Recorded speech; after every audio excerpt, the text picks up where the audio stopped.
Bueno, buenas noches para todos. La idea de la noche de hoy es presentar un round clínico que está a cargo del Sanatorio Americano, de los residentes, el doctor Migliónico, Paula Reta, y Mariana Marín. Y bueno, sin más preámbulos, arrancamos, vamos arriba. Bueno, buenas noches para todos. Gracias por la presentación, Rodrigo. Vamos a arrancar con el round clínico. Se trata de una paciente de sexo femenino de 65 años, como factores de riesgo cardiovascular y una hipertensa, en tratamiento con buen control de cifras tensionales y una estresada habitual.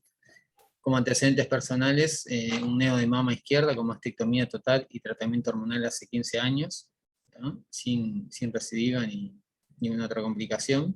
Un bocio multinodular que está en eutiroidismo y un glaucoma en ángulo estrecho.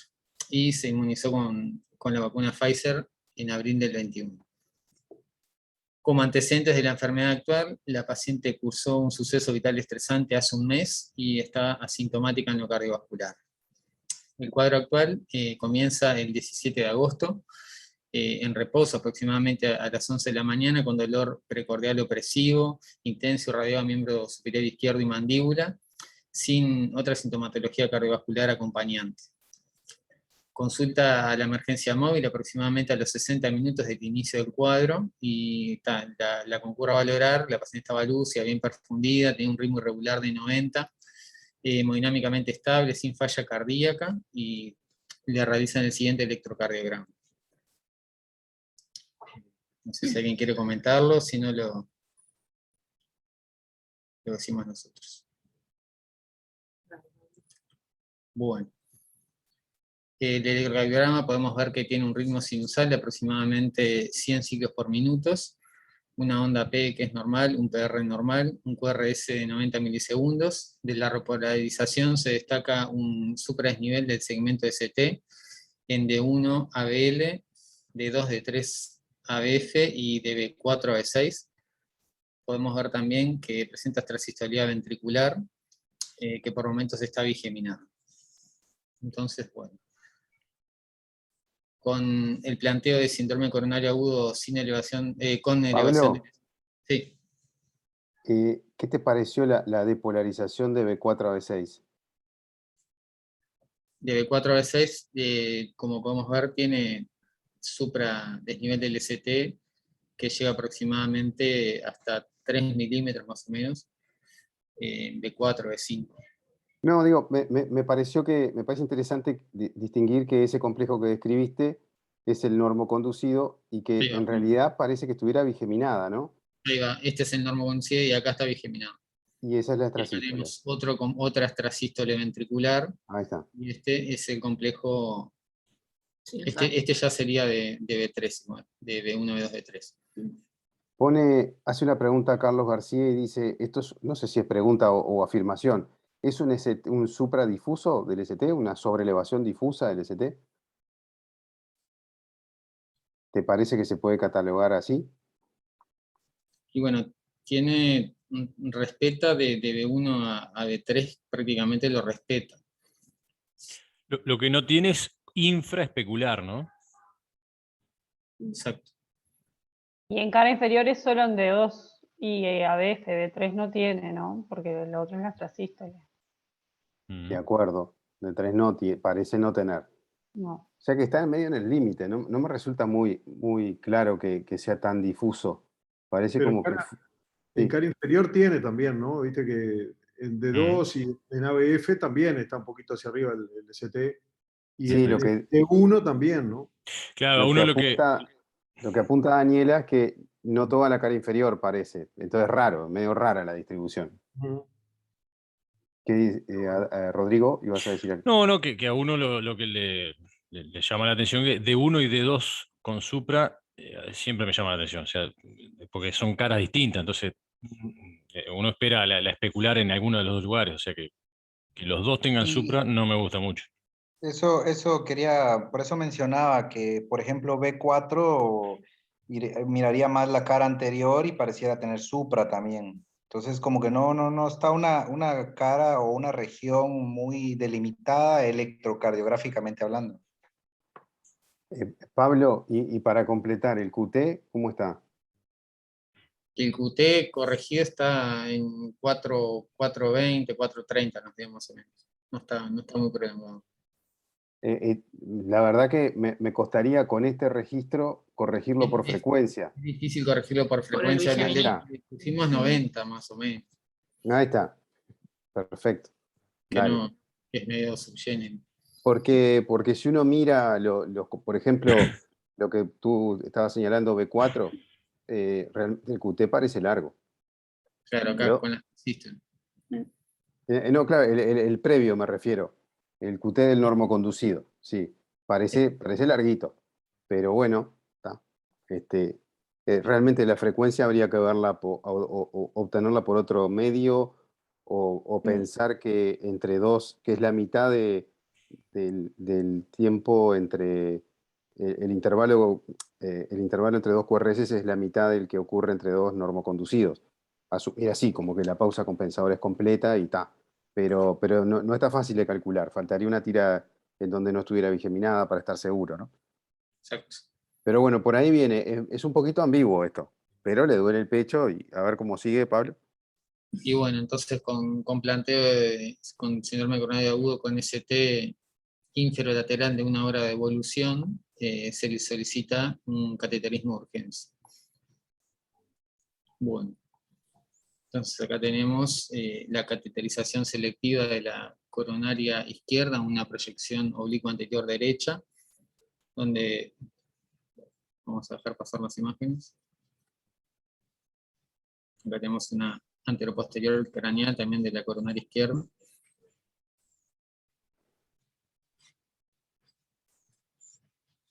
Acá seguimos con la coronaria izquierda y una proyección oblicua anterior izquierda caudal, la Spider. Y aquí tenemos la coronaria derecha. Si quieren hacer algún comentario.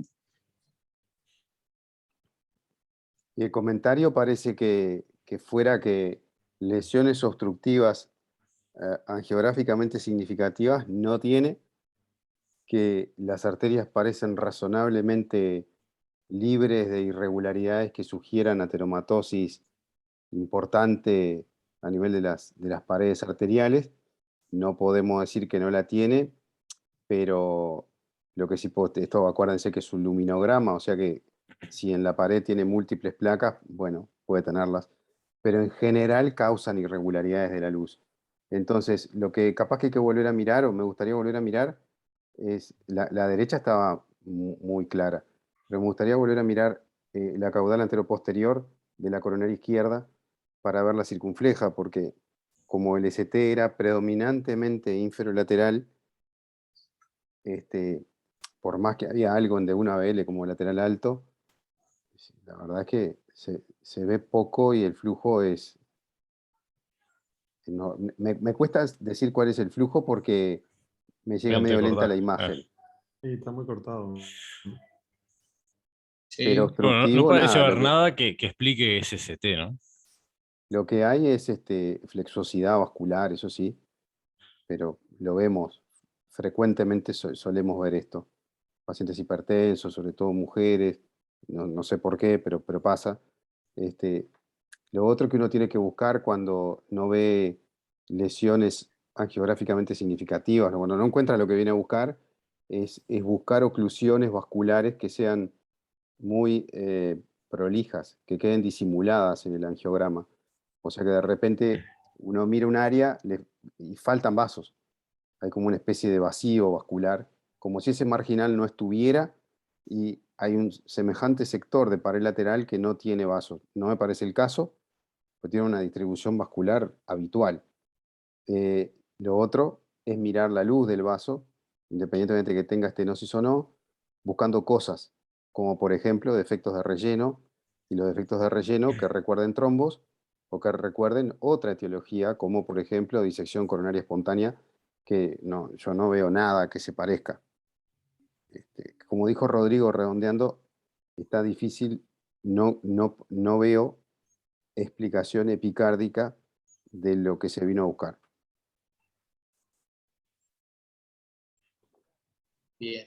Bueno, entonces dado que no encontramos ninguna lesión geográficamente significativa que explique el cuadro actual, paso siguiente se le realizó una ventriculografía que es la siguiente.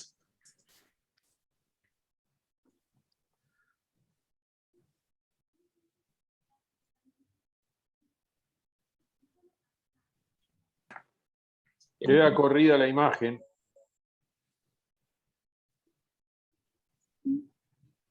¿Cómo, Daniel? Yo estoy viendo bien, no sé. La imagen queda muy corrida, aparentemente. Ah, ahora sí, ahora sí. Ahora sí me acuerdo.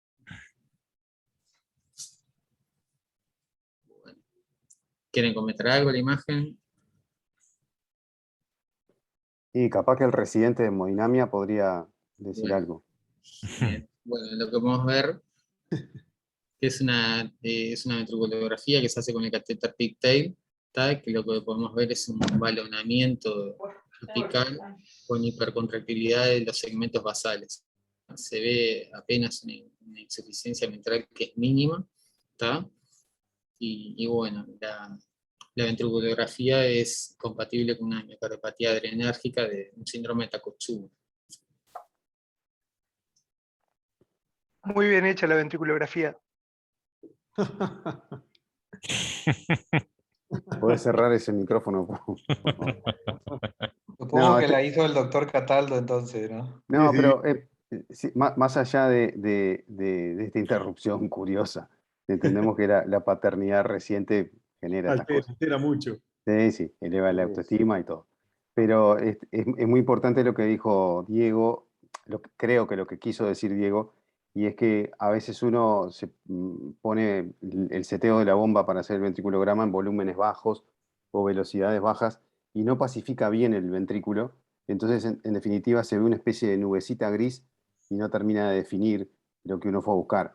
Entonces, tratar de adecuar al tamaño del paciente o poner un poco de sentido común y experiencia y rellenar el ventrículo. No rellenar lo demás, no hacer una inyección excesiva de contraste, pero esto se ve muy bien, tiene muy buena definición de borde. No, y acordarse de hacerla en los síndromes coronarios con coronarias normales que no cierran, también está bueno. Sí, el concepto tiene que ser que salvo que haya una contraindicación, como por ejemplo insuficiencia cardíaca, hay que hacerla y hay que hacerla por múltiples motivos. El primero es porque el diagnóstico que hizo Pablo lo podríamos aclarar o lo podemos aclarar algunas veces con este gesto, o por lo menos orientarlo fuertemente, digamos. Eso más que aclararlo, orientar fuertemente el diagnóstico. Una. Dos, si esto, como dijo Pablo, orienta una cardiopatía adrenérgica, un Takotsubo, tenemos que buscar otras cosas, como también lo dijo Pablo, insuficiencia mitral, y tenemos que buscar que haya gradiente intraventricular. O sea, puede tener gradiente medio ventricular, puede tener gradiente subvalvular. Entiendo que los muchachos de hemodinamia me pueden decir que el PIC no es el mejor catéter para buscar gradientes, porque tiene múltiples orificios y puede igualar presiones a dos lados de un obstáculo, pero a ambos lados, pero puedo cambiar el catéter o debería hacerlo, y buscar si por ejemplo, si a nivel medio ventricular, en este caso, es claro que a nivel medio ventricular se aplauden, Sí, se tocan podría las tenerlo. paredes, está comprimiendo la cola del chancho, digamos. Ahí ahora se sale un poquito, lo expulsa en algún momento al pigtail, en algún momento está más contra, ahí está contra el medio, después vuelve.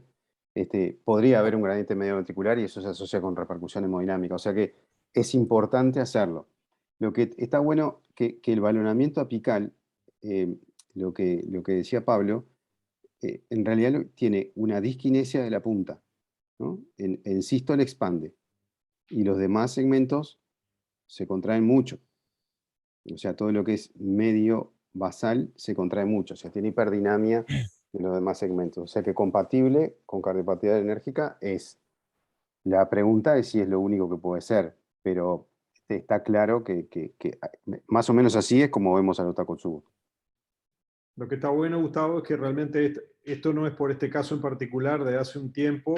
Hemodinamia ya ha adoptado esta conducta, que damos fe que es así, y le hace a estos pacientes que tienen coronarias angiográficamente normales ventriculografía, que es la recomendación. Pero bueno, esto cambió de hace 2 o 3 años, diríamos, y eso realmente se está haciendo y permite abrir el espectro, ¿no? Que está bueno.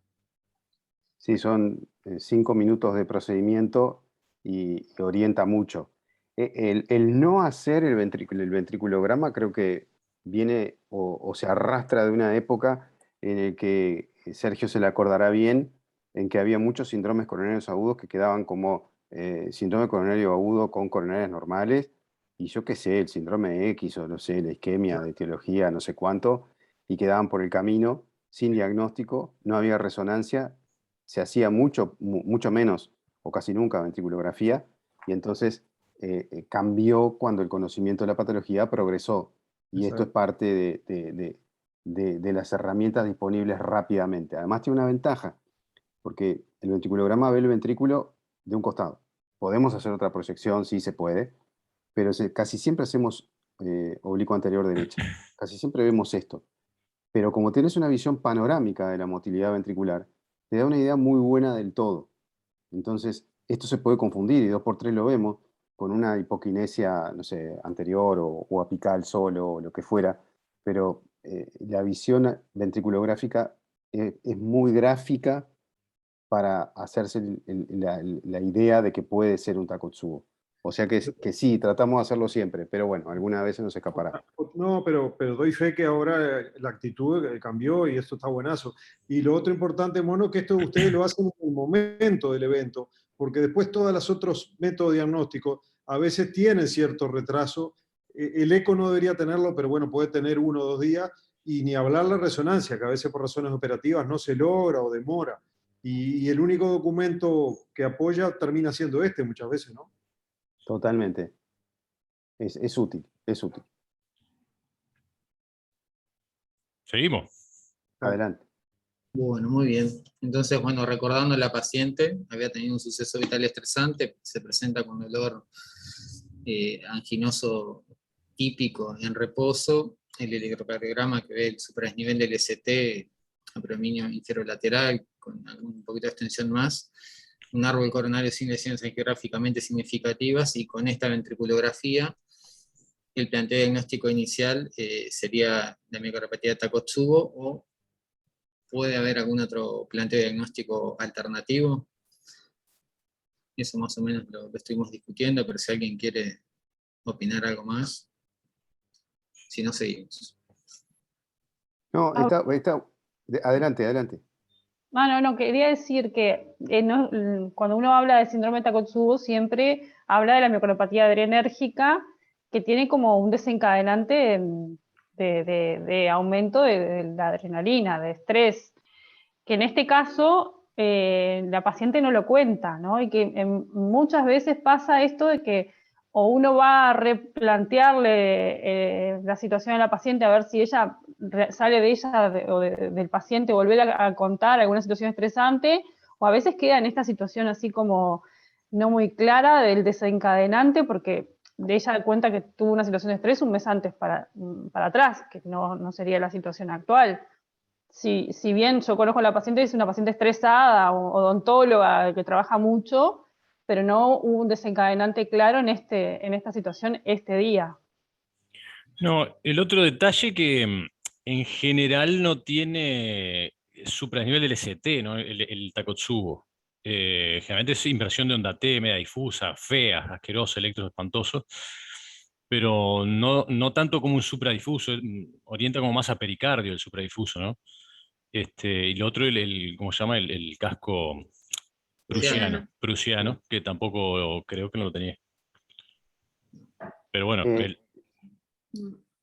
no, está bien, está bien pensar eso. O sea, después de ver el ventrículo, volver a claro, mirar el electro que claro. hizo pensar y decir que era un síndrome con ST.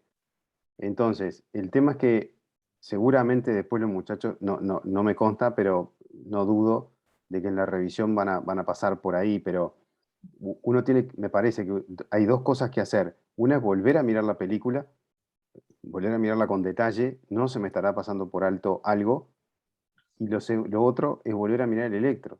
¿El electro es compatible o es razonablemente compatible con Takotsubo? Porque una cosa que a mí personalmente me pasa, no digo que esté en lo cierto, pero es que el Takotsubo es bastante variopinto. En las etapas precoces puede tener supra. El electrocardiograma es evolutivo. Después, el supra tiene características particulares, pero después invierte la onda T, ensancha el QT, puede tener ondas Q, a veces las ondas Q son reversibles, tiene de todo un poco, desde el casco prusiano a la delta, pasando por la aleta de tiburón, tiene múltiples formas de presentación. Y a mí lo que me pasa es que ese electrocardiograma de entrada, estaría bueno haber tirado la pregunta a la audiencia, porque tenemos 53 personas, pero a ver cuántos hubieran dicho con ese electrocardiograma, esto puede ser un Takotsubo de entrada. Porque Creo como... que eso es retrospectivo, la indicación es con ese electro tiene que ir a CATE, y con CATE normal hay que rever, que es un poco la indicación de lo que se pretende, no talentear con el electro para decir, esto es Takotsubo, no le vamos a hacer angio. No, justamente, es lo que estoy pretendiendo, ir para atrás y volver a ver todo. Ahí va. Entonces, lo que está bueno es que realmente mirando todo, volviendo a pensar en el electro que nos mostraron recién, así espontáneamente no me sugiere Takotsubo. Pero claro, después viene el ventriculograma y las coronarias normales y uno dice, bueno, tengo que pensar en eso. Quiero ir por ahí, digo, porque no es como dijo Rodrigo, no es una inversión difusa onda T, no es un spike and hub, no es una aleta de tiburón, no es eso. El electro no es así. Tenía algún elemento ahí de dudita por lo que decía Carlos García, de que, bueno, parecía un poco más difuso de lo que habitualmente vemos. Pero no es el que vos mirás y decís, bueno, si no es un Takotsubo, y vuelvo a preguntar, y el factor desencadenante tiene un mes. Otra cosa importante con los factores desencadenantes afectivos, sobre todo con el estrés, es que cada uno siente el estrés como mejor le queda. El domingo tuvimos otro Takotsubo, uno medio ventricular. No digo otro porque no sé en qué termina esto, pero tuvimos un Takotsubo medio ventricular y el estrés había sido una reunión en la que la gente gritaba mucho. Cada uno percibe el estrés como mejor, como peor le queda, digamos. Adelante. Están diciendo acá una cosa importante, y lo dijo Juan Ignacio y lo reafirmó Yamel, que entre 1/3 y 44% de los Takotsubos, perdón, 1/3 de los Takotsubos se pueden presentar sin desencadenante, y 44% de los Takotsubos pueden tener supradesnivel de DST. O sea, hasta cerca de la mitad. O sea que, información importante, ambas cosas. Pueden tener supra y pueden no tener desencadenante evidente. Bueno, continuamos. Continuamos. Seguimos. Bueno, entonces la paciente postcateterismo ingresa a la unidad cardiológica, ¿tá? Permanece hemodinámicamente y eléctricamente estable, mejoró un poco la extrasistolía ventricular, ¿tá? Permaneció las primeras 6 horas asintomática en lo cardiovascular, pero a las 6 horas del ingreso presenta un nuevo episodio de desconforto torácico, birradia de cuello, le aumentaba con inspiración profunda, ¿tá? Que le cedió espontáneamente, ¿tá? Reiteró en la evolución dolores de similares características, se le realizaron electrocardiogramas que mantenía discretos cambios en el ST a nivel de 4 a B6, de 1 de 2 a BL, ¿tá? Pero empezó a tener escaso crecimiento de la R ya en de 13 a BF, ¿tá? Las primeras 24 horas, bueno, tuvo estos disconfort, que no tuvo alteraciones significativas aparte de estas en los electrocardiogramas. Tiene Q, Pablo, tiene Q ahí en B4. Sí, por eso acá tiene Q en de 3 a BF y hace el Q de B3 a B4. Y la R en AB6 también bajó, ¿no? En cara inferior y en B6. ¿Y enzimas de la doña? Eso. Enzimas se le hicieron troponinas, las cuales fueron de 900 para un punto de corte de 14. Se le hicieron las primeras enzimas, las segundas enzimas estuvieron más o menos al mismo nivel, y a las 24 horas reitera nuevamente el episodio. ¿Tá? También seguía hemodinámicamente estable, normotensa. Se le realizó otro electrocardiograma seriado que seguían mostrando la onda Q en cara inferior, y bueno, hasta B5, ¿tá? Con escaso crecimiento de la R de B5 a B6. ¿Tá? Se le empezó nitroglicerina, sin mejoría del dolor, ¿tá? Que luego se suspende y tampoco tuvo cambios, y la ligaba con morfina y AINES.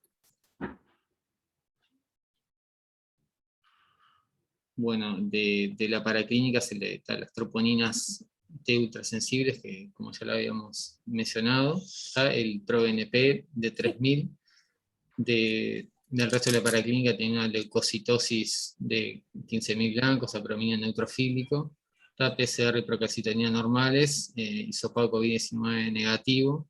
De la radiografía de tórax vemos un índice cardiotorácico que está en el límite de la normalidad, impresionante, discretamente aumentada la silueta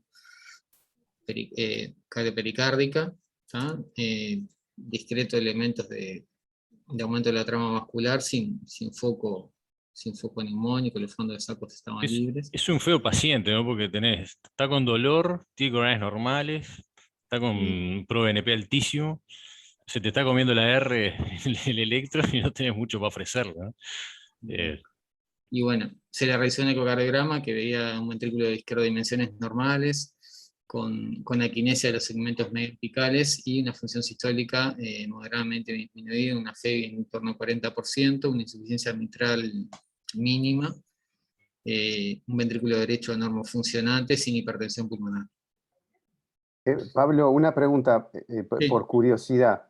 Primero, una aclaración. A la pregunta de las enzimas que hizo Rodrigo, una respuesta un poquito, entiendo que agresiva, pero podía haber sido: no le hicimos porque no está indicado. No, pero ahora sí, con las coronarias normales yo quiero saber si había movido encima, ¿cómo no? No, pero marcadores, pero no son Bueno, enzimas. no, está bien, mal preguntado, está bien. No, porque venimos de la época de las enzimas, y esa época pasó. Está bien, Entonces, está bien. por más que ustedes son infinitamente más jóvenes que yo, por lo menos. Segunda pregunta, una aclaración. Segunda pregunta, ¿por qué procalcitonina? Bueno, yo iba a preguntar lo mismo, Mono, me sacaste la palabra. Bueno, pero por eso somos así de ancianos, somos, por eso. No, eso para descartar algún cuadro infeccioso concomitante. Habrán pensado, o miocarditis, pensaron. Miocarditis, claro. Para descartar una miocarditis se le pidió eso, y marcadores virales, que también fue todo negativo.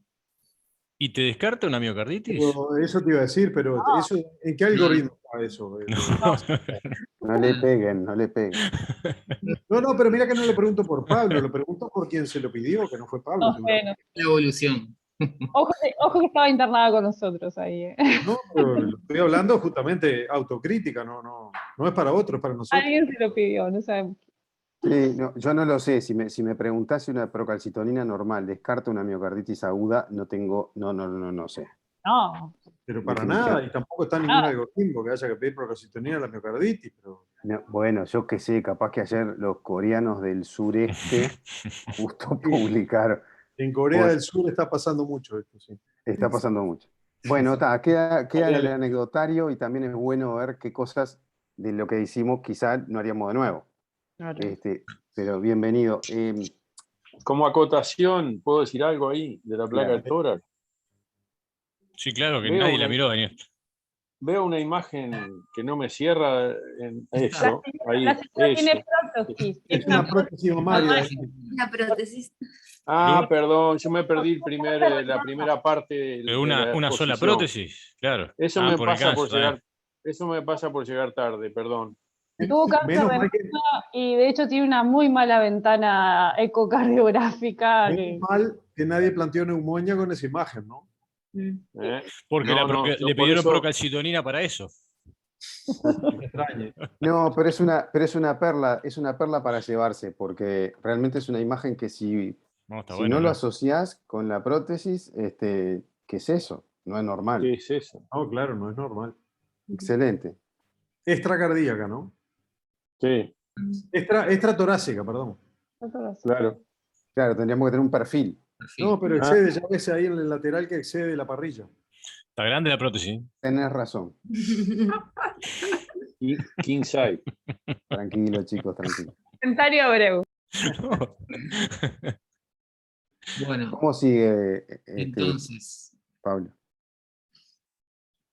bueno, entonces, dado ahora los hallazgos, la reiteración del dolor, los cambios electrocardiográficos, las enzimas, el ecocardiograma, ¿mantienen su planteo diagnóstico de un síndrome de Takotsubo o hay otro planteo alternativo, alguna valoración adicional realizarían?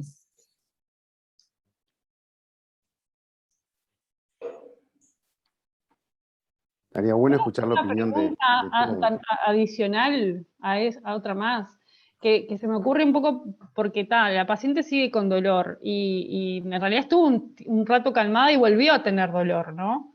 ¿Es planteable pensar en hacer otro cateterismo? Sí, sí, planteable es. Lo que pasa es que Por eso. me gustaría conocer la opinión de todos, pero en mi opinión, con este tipo de cambio electrocardiográfico en donde el ST no es demostrativo y considerando las imágenes que ya vimos y que el ST no se movió para ningún lado más que para lo isoeléctrico, o sea que lo isoeléctrico, no lo haría. No, eso, quería saber cuál era la opinión de ustedes. Yo creo No, que por eso, No, si yo me decís tampoco. que el ST se mantuvo arriba, bueno, o que el ST infradesniveló, y una cosa así que indica hasta demostración de lo contrario, isquemia en curso, pero no parece isquémica en curso. Perdón, el electrocardiograma no parece traducir isquemia. Isquémica sí parece, porque le duele. A menos que le duele otra cosa. Claro, no calmó con nitro, ¿no? Que era esperable. exacto. Juani está levantando la mano. Adelante. Sí, no, no, con respecto a la pregunta, que por ahora me parece que está cerrando todo para un síndrome de Takotsubo, o sea, ya se hizo el diagnóstico, no tiene lesiones angiográficamente significativas, el ventriculograma es compatible, tuvo elevación del CIMAS y el dolor torácico que persiste, que es raro. Habitualmente nosotros recibimos a la paciente ya sin dolor y generalmente como que no reiteran más dolor, pero en este caso el dolor persistió, iba y venía, no respondía a nitroglicerina, la verdad que era un dolor, tampoco no era un dolor muy característico, con la inspiración a veces aumentaba, se ponía nerviosa y le volvía a repetir el dolor. Estoy escribiendo un poquito porque yo después a las 24 horas la seguía ahí en piso un poco. Entonces, bueno, por ahora me parece que va por ese lado. Otro cateterismo creo que tampoco, porque el diagnóstico está hecho. No, digo que a veces pasa que estos pacientes que quedan ahí en la vuelta y vuelven a tener dolor, y cuán definido uno puede quedarse tranquilo, sobre todo porque a veces se vuelve a su centro, no en el sanatorio, y también para el cardiólogo que le recibe es cuán tranquilo me quedo yo con el cateterismo, que no tiene lesiones coronarias y la paciente sigue con dolor. Que creo que en este caso me parece que el razonamiento va por eso, porque los cambios en el electro no son compatibles con que tenga una nueva obstrucción coronaria, y porque las características del dolor no parecen ser anginosas, ¿no? Parecen ser más... Y le devolvés un problema, porque claro, por eso. no tiene mucha vuelta. Exacto. La pregunta mía sería, Juani dijo que entonces el diagnóstico en este momento es Takotsubo. Entonces, la pregunta es, para que quiera responder, ¿tiene un Takotsubo o tiene Minoka? ¿Qué tiene en este momento? Los Takotsubo tienen Q. Transitoria pueden tener. Todavía no sabemos si se le va a ir. Yo creo que este caso todavía no está claro qué es. ¿Por qué, Orienta Sergio? Takotsubo, pero... Y bueno, porque tiene cosas que son bastante claras del Takotsubo, pero tiene un pico enzimático realmente alto y todavía nos falta información a ver si infartó o no infartó, pero el electro viene orientando que podría haber infarto, o sea, necrosis, importante, ¿no? Ahora, pero digo, ¿podría ser lesión y no necrosis con 900 es de troponina? Y ¿Sensible? poder todo puede ser, pero no es lo habitual, ¿no? El Takotsubo puede generar infarto. Yo lo vería así. A mí me parece que necrosó, parece que necrosó. La pregunta es por qué. Y creo que la cuestión está, a lo que yo apuntaba es que uno tendría que pensar, uno creo que tendría que aceptar el esquema diagnóstico de que Takotsubo no está dentro de Minoka, porque antes estaba. Entonces uno tendría que decir que si hago diagnóstico de Takotsubo, lo saqué de la bolsa de Minoka. Como que Minoka es un diagnóstico de trabajo que incluye un montón de cosas, pero si yo hago diagnóstico, como Juani lo está llevando, de Takotsubo, entonces ya Minoka no, esto es Takotsubo. Lo mismo si es miopericarditis. Si esto es una miocarditis aguda, entonces ya no es Minoka. Se salió de ahí. Y ahí quedarán las demás etiologías Minoka. Creo que me parece que por ahí iba. Me parece que la paciente está, si yo dijera, mirando la imagen que pusieron los residentes, uno diría que está yendo por el medio de las dos sendas. Ahí. Claro, porque la pregunta sería es si el Takotsubo, me mantengo en el diagnóstico síndrome de Takotsubo por la ventriculografía, aunque los otros hallazgos pueden ser explicados por un Minoka o un infarto. ¿Y cómo puedo llegar a dilucidar entre uno y otro? Creo que... Sí. Y no tener la terquedad intelectual de pensar que para tener esos cambios electrocardiográficos, la única explicación posible es que tenga una arteria epicárdica gruesa tapada. Claro. La doctora Florio está levantando la mano.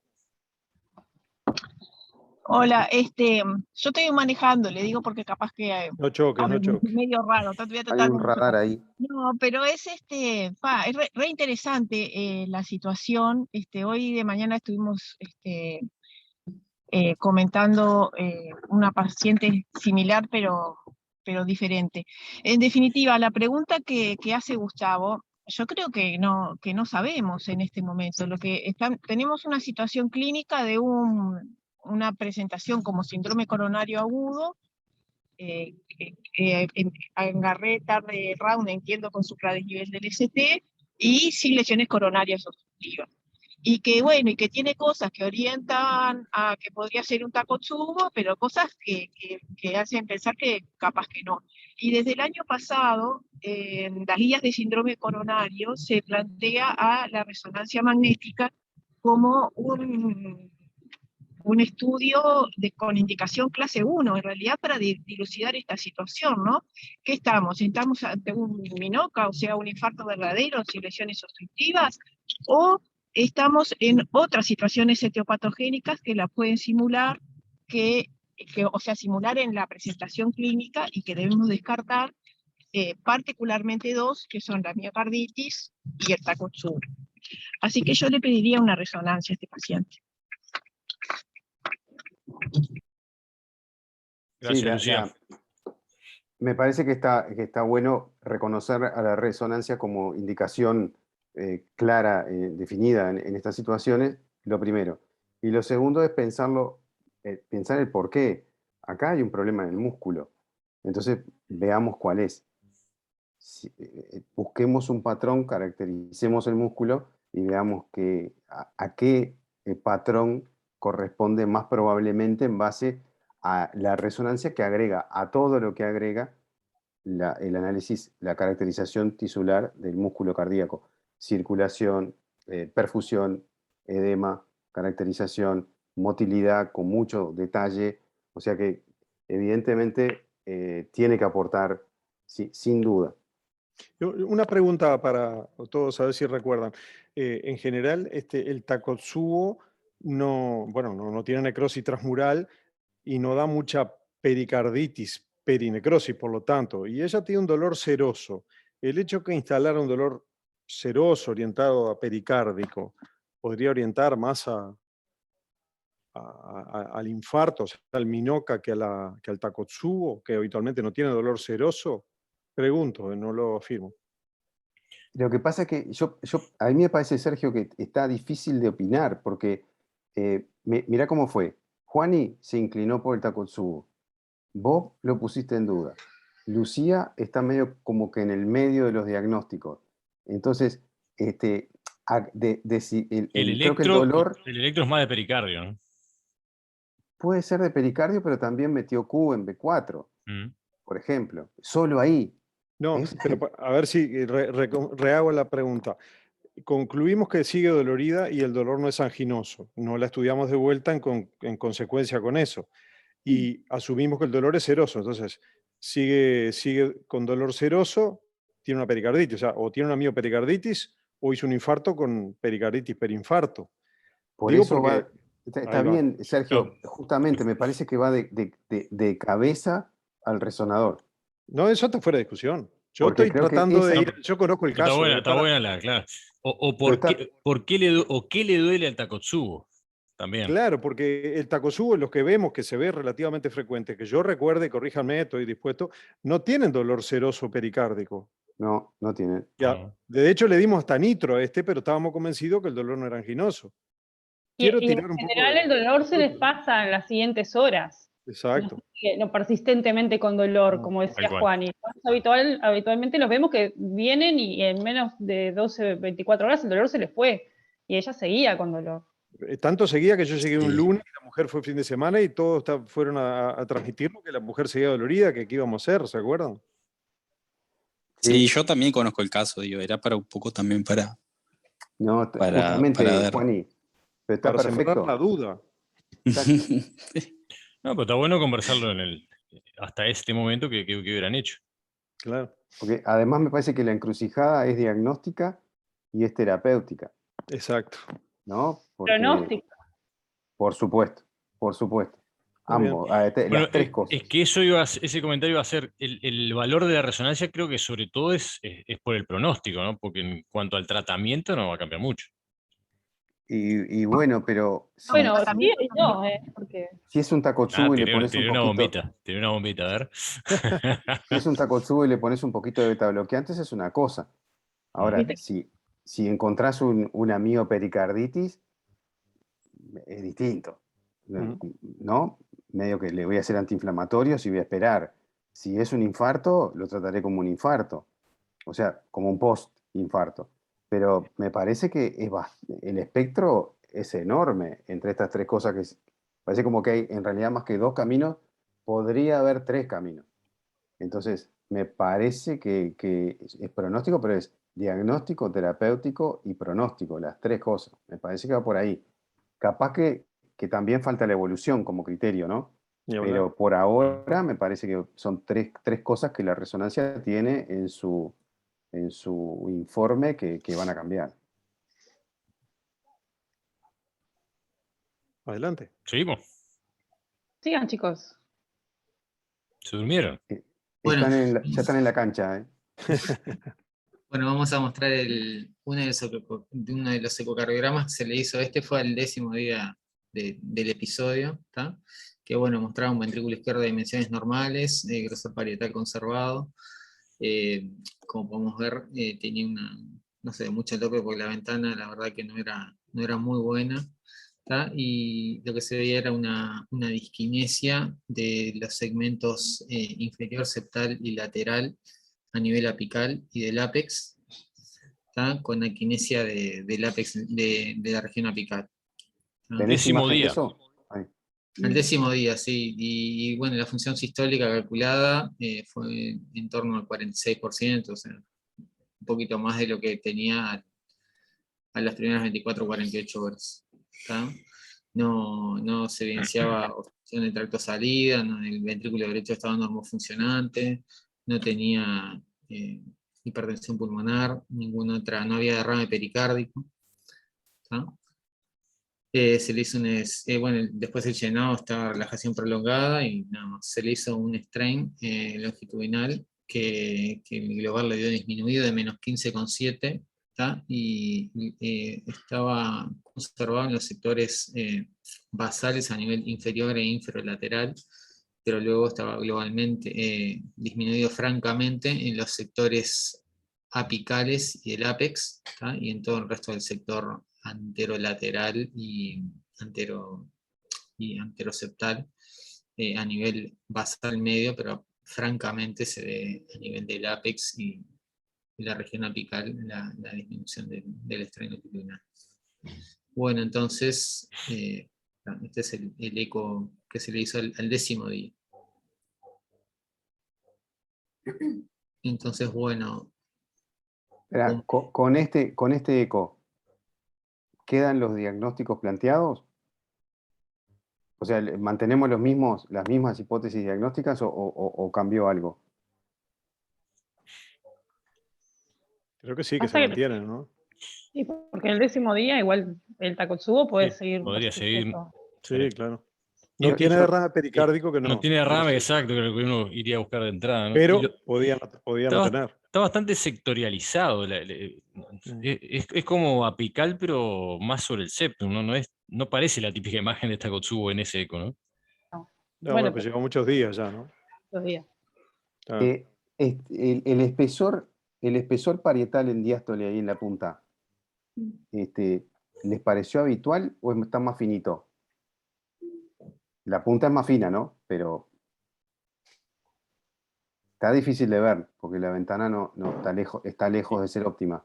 Tenía muy mala ventana por la prótesis. Sí, yo creo que ahí lo que pasa, Mono, lo que puede confundir es que no se contrae, entonces eso tal vez porque es muy pronto para que una fibrosis ya se comiera el grosor del músculo, ¿no? Pero no sé cuánto demora, pero una semana. Incluso viste que el foco está bien apical justamente para ver mejor la punta. Está por los 4 por ahí. Está bien. Lucía, te escuchamos.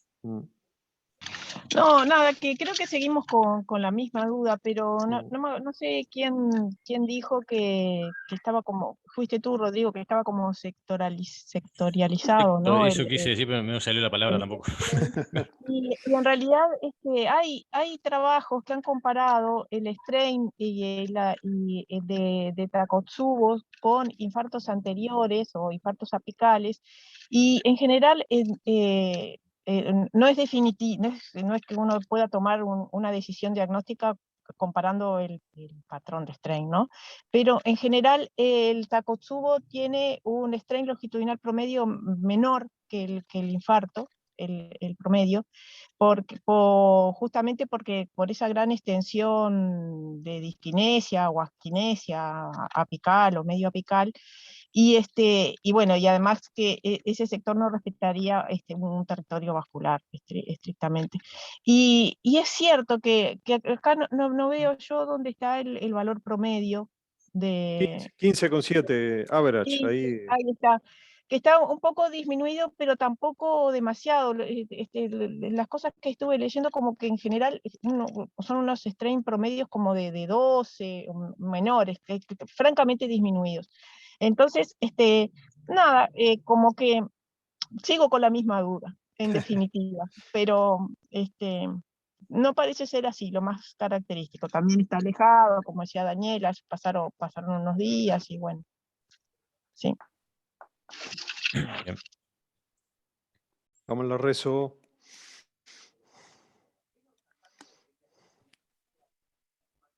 Entonces, para completar la valoración, se le solicitó una resonancia que se le realizó al 12º día del evento.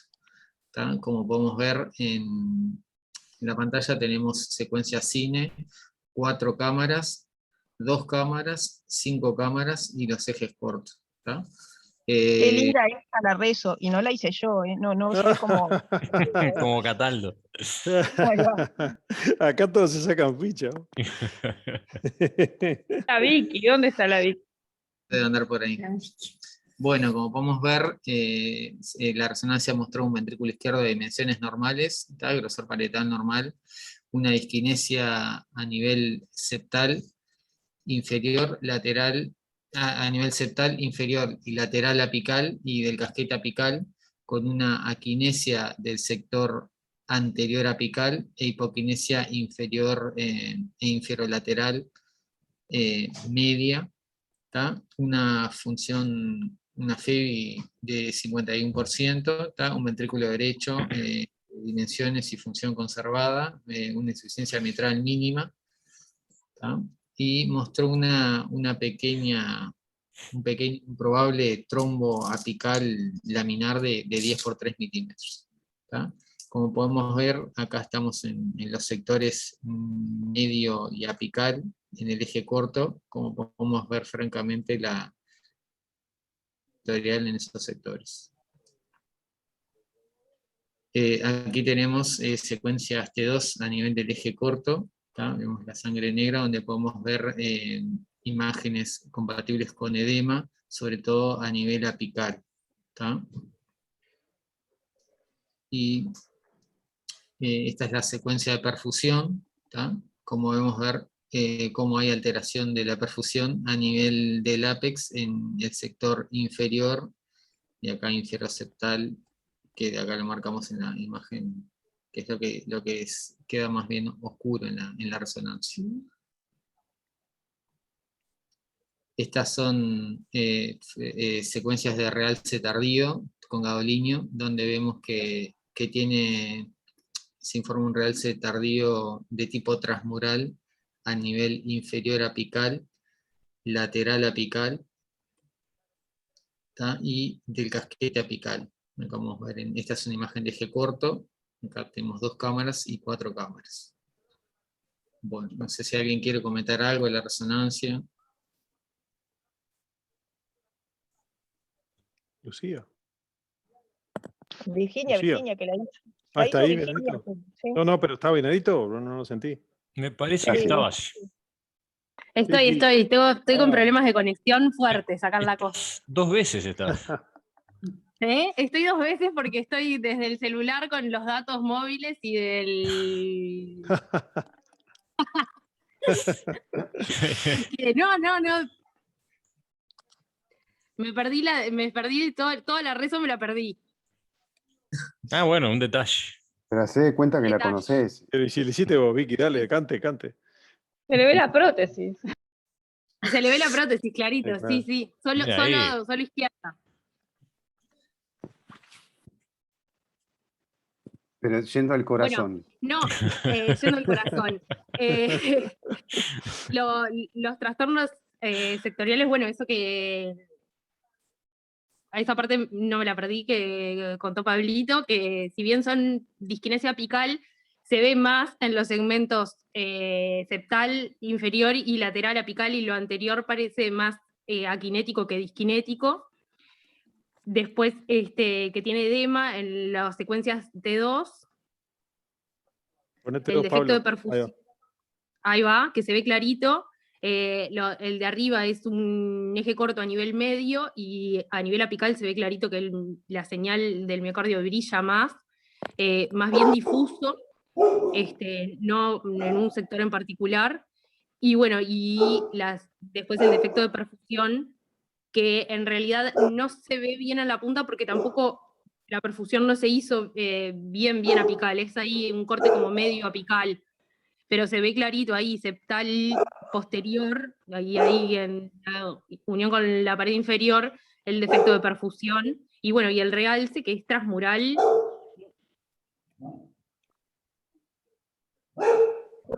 Una cosita que la flecha en el defecto de perfusión, si lo podés poner, Pablo, para verla, la flecha no está marcando el defecto de perfusión, el defecto de perfusión está un poco más arriba, ¿no? En el septum. Vos ves que está todo el miocardio, el anillo, digamos, del miocardio, está todo gris, y el sector, sobre todo, que ahí en esta foto se ve claramente, el sector de septum inferior queda negro. No donde está la flecha está marcando el pericardio. Ahí, donde está el cursor ahora. Es acá. Un poquito más arriba, todavía. No, eso, ahí. Eso que quedó negro es el defecto de perfusión. En esta foto particular que estás mostrando es donde se ve donde se nota más, en ese sector.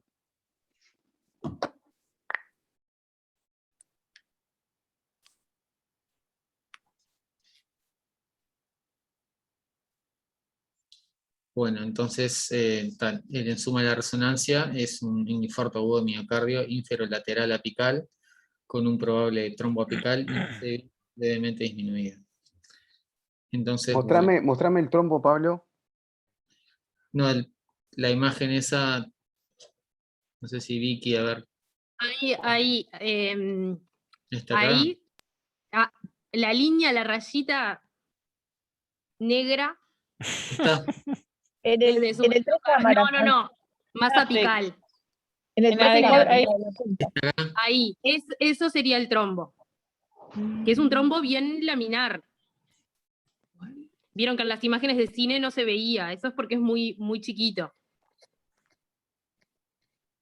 ¿Por qué es trombo y no es una lámina de miocardio sin realce?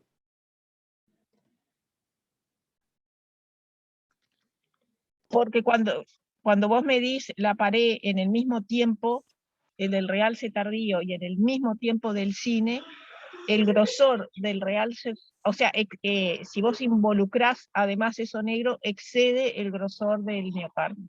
Ahí está, es algo agregado a la pared. Exacto. Perfecto. Ahí va, está por fuera. Por dentro. Va. Por fuera de la pared, o sea. Ahí está. Perfecto.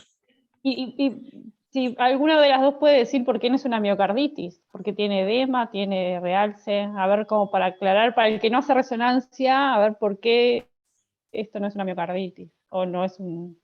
Takotsubo. Bueno, la distribución del el defecto de perfusión me parece que es lo clave, porque no hay miocarditis con defecto de perfusión, ni hay Takotsubo con defecto de perfusión. En principio no hay, ¿no? Y la distribución del realce así transmural, que en realidad esto sí tiene una distribución que es coronaria. Y el edema, bueno, el edema... Lo que pregunta Daniela, lo estuvimos el estudio lo hizo Virginia, pero lo estuvimos comentando,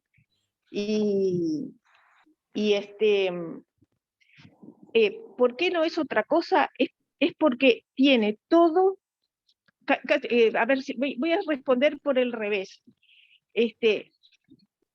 Tiene todo para ser un infarto verdadero. Tiene agudo, un infarto agudo de miocardio verdadero. Tiene el edema, tiene el realce transmural, que está que se puede explicar por un territorio vascular, y tiene el defecto de perfusión en el lugar que tiene el realce. Entonces, me costaría mucho decir que es otra cosa. La miocarditis, como saben, tiene un realce que característicamente es de distribución no isquémica, o sea que es intramiocárdica o supericárdica, pero no subendocárdica o transmural, que son las características del realce tardío de etiología isquémico-necrótica. Y Daniela preguntaba por qué no es un Takotsubo. Y bueno, todo puede ser, pero tiene todo para ser un infarto. En el Takotsubo lo que característicamente podemos encontrar es la alteración de la motilidad, la disminución de la FEBI, características, etc. Podemos encontrar el edema, hasta ahí podría ser, pero en forma característica no tiene el realce tardío. No es que no lo pueda tener, pero lo característico es que no lo tenga. Y definitivamente no tiene por qué tener un defecto de perfusión. Perfecto. Buenísimo, buenísimo. Creo que ahora quedó más cerradito, ¿no? Lucía, una cosita respecto al tema realce y perfusión.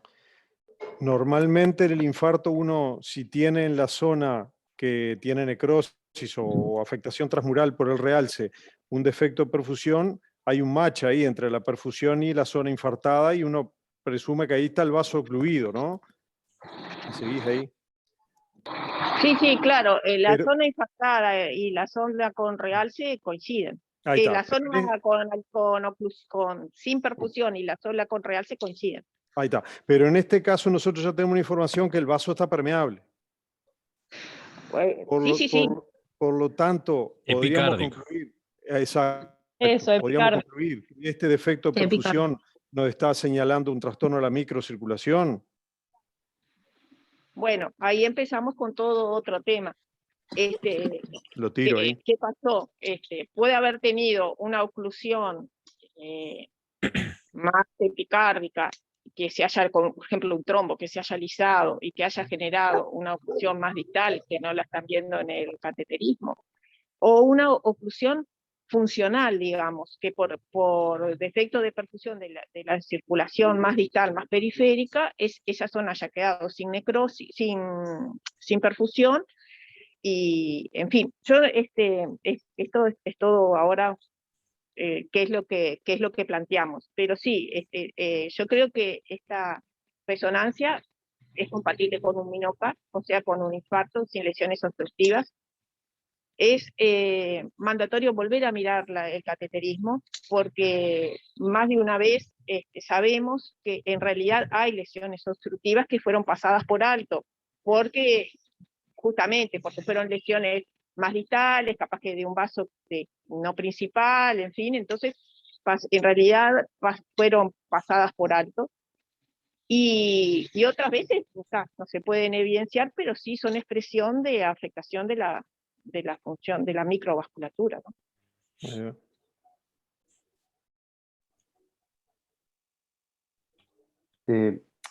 Bueno, la sensación que da es que lo primero que me parece educativo es que en estos casos la resonancia establece o cambia la orientación diagnóstica. Eso me parece lo primero. Lo segundo, o sea que así como la ventriculografía hay que hacerla, probablemente haya que ir mucho más en profundidad y hacer una resonancia en estos casos, siempre que sea posible. Eso es lo primero. Lo segundo es que en este caso en particular, el diagnóstico por resonancia es de infarto. No parece razonable otro diagnóstico. Creo que el concepto de edema, edema si no, estado de perfusión y presencia de realce si no y distribución del realce, esa combinación o el análisis de esas tres cosas es de extrema utilidad en estos casos. Creo que... No, pero quería decir, ahora el problema es la elaboración de por qué tiene lo que tiene. Porque realmente a veces pasa, de que un vaso está ocluido y no lo vemos, pero buscamos y volvimos a buscar y hasta la discriminación de la angiografía no tiene nada tapado. Entonces, frente al planteo... Sí, pero yo quiero devolverte la pregunta. Termina, perdona, no, termina. Frente al planteo de que esto pueda ser de origen microvascular, en general las alteraciones microvasculares no tienen mucho que ver con territorios vasculares epicárdicos. A mí me parece que esto puede estar en el límite, que puede ser algo ínfero-apical o por ahí ínfero-septal, apical, pero que sí sea de etiología microvascular. Me parece que tengo que tomar esa hipótesis y que justamente eso es lo difícil de dominar de la microvasculatura, es lo que hizo que fuera tan complicado controlar el dolor, sobre todo en los 2 primeros días quizás de esta paciente, más allá de que pudiera tener un componente pericárdico como vos señalaste, que sí, que eso podría explicarlo. Pero a mí me parece que habría que afiliarse a la enfermedad microvascular, porque no es por defender lo indefendible, pero no se ve nada tapado. Adelante, Sergio. No, sí, Rodrigo, yo les quiero mostrar una lámina, porque este caso está súper interesante, que me parece que resume esto y en realidad nos va a confundir porque no deja tan afuera el Takotsubo del MINOCA. ¿Puedo compartir? Podés compartir, si... Para que hay una pregunta para Benedito y para Florio. ¿Cuál es la mejor oportunidad para plantear la resonancia magnética? Pregunta Estrella Echavarría. La mejor oportunidad, y yo creo que en la semana, la primera semana del evento, y cuanto antes mejor. Primera semana, perfecto. La Adelante. cirugía, sí. Al alta, definitivamente, ¿no? Antes del alta dijiste. Sí. Antes del alta. Una pregunta para los hemodinamistas y que están acostumbrados a ver, o que de vez en cuando les pasa, que están viendo un infarto, ¿no? Con una oclusión trombótica, hacen la angioplastia, abren el vaso, pero se enfrentan al fenómeno de no reflow, ¿no? Yo creo que esto en la resonancia lo vería, tiene su característica en la resonancia bien particular, pero podríamos ver en presencia de un vaso que está abierto, podríamos ver un defecto de perfusión. Entonces, yo estoy preguntando, no estoy afirmando absolutamente nada, si no podría haber pasado un fenómeno de lisis, de trombo espontánea, y que haya quedado con un fenómeno de no reflow secundario a un vaso más importante y no tanto de la microvasculatura. Les pregunto. Que no lo vimos. Adelante, Rodrigo. No, que podría ser, igual que en el momento que se hizo el cateterismo eso no lo tenía, o sea, tenía un flujo normal epicárdico. Capaz que fue previo, pero no sé, no recuerdo bien las horas que se hizo el cateterismo, pero fue bastante cercano al evento. No sé, no me gusta mucho el parar. Ahí empieza a ver el blush, ¿no? El blush, Después del blush. Yo lo resumiría así. Te contesto la del blush también. Lo primero es, no reflujo no tenía. El fenómeno no reflow es pues un fenómeno con no lo vimos. flujo TIMI epicárdico menor que 3 en ausencia de obstáculo epicárdico significativo. No tenía nada, no tenía no reflujo. Lo cual no quiere decir, y está demostrado, que podés tener TIMI normal y blush bajo. Entonces, ¿es evaluable por una angiografía coronaria convencional el blush en un territorio que no se enojen por lo que voy a decir, pero tan chico como el que estamos viendo ahí? Difícilmente. Realmente nosotros podemos ver, por ejemplo, si tiene blush inferior o si tiene blush anterior, pero si le falta un pedacito de blush, es difícil realmente verlo y quizá hay que hacer una angiografía orientada a eso, filmando a más cuadros por segundo y con filmación más prolongada hasta llegar a un tiempo casi venoso, porque cuando llego al tiempo venoso ya sé que el contraste pasó por el músculo. Entonces inmediatamente antes tengo que ir a ver el músculo en la proyección indicada. O sea que quizá lo del blush, con esta angiografía, yo te diría que no te lo puedo contestar. Ahora, no reflujo no tiene, pero me voy a referir al trombo elusivo. El trombo culpable, ese que el trombo rapaz, el que viene, tapa y después se va, yo no lo voy a negar, pero realmente me parece una etiología improbable, porque es difícil no pescarlo cuando la paciente estaba con dolor intenso y no estaba el trombo ahí. Porque lo que nosotros vemos en general, la mayoría de las veces, es que cuando destapamos la arteria, que está tapada hace poco sobre todo, es mágico. El paciente se le calma el dolor. Es más, mientras estamos llegando a la reperfusión, mientras estamos logrando la reperfusión, el paciente se queja y se sigue quejando y se pone fastidioso y de repente se deja de quejar. Difícilmente te dicen, ay, me alivié. Eso no te lo dicen. Te cuentan la mala, no te cuentan la buena, pero inmediatamente dejan de quejarse. Entonces, que hubiera tenido un trombo, que hubiera causado todo este dolor tan largo y que nosotros no lo hubiéramos visto en la angiografía realizada precozmente, realmente me parece que no. Una situación en la que a veces pasa de que un trombo pase es la situación de embolia coronaria. A veces hay émbolos chiquitos y uno ve como un obstáculo, como un menisco dentro de la luz epicárdica, y ese trombito a veces se mueve y se mueve a distal y se fragmenta, puede pasar. Pero yo en este caso, que siguió con dolor tantas horas y con la arteria abierta desde el primer momento, las arterias abiertas desde el primer momento, y después que le dolía. O sea, me parece que no.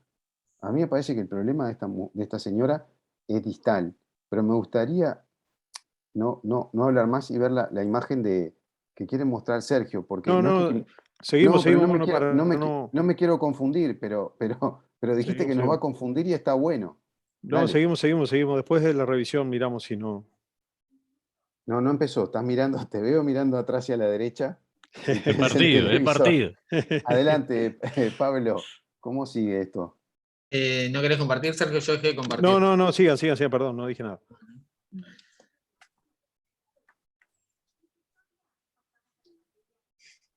Bueno, vamos a mostrar un poquito cómo fue la evolución electrocardiográfica de la paciente. ¿Tá? El electro al ingreso que tenía el superdesnivel del ST a las 24 horas, que instaló onda Q en cara inferior y hasta B4, B5. Y el electro a los 8 días, más 7, 6, 8 días, que quedó con Q e invirtió todas las ondas T en la cara anterolateral. De las troponinas, como dijimos, tuvo las primeras en torno a 900, después 800, 900 y algo, y después progresivamente fueron descendiendo. Y el BNP lo mismo, 3000 el inicial, y a los 6 días más o menos estaba en torno a 700. Y bueno, entonces como para de todo lo que discutimos, el tema de que esta paciente inicialmente la planteamos que era un Takotsubo, pero con la resonancia confirmamos que tenía un infarto con coronarias normales. Y bueno, era el caso clínico que lo vimos en el servicio y que lo discutimos, y entonces nos pareció interesante presentarlo. ¿Hay que estudiarle la microcirculación? Para molestar, pregunto nomás. ¿Hay que pedirle un PET?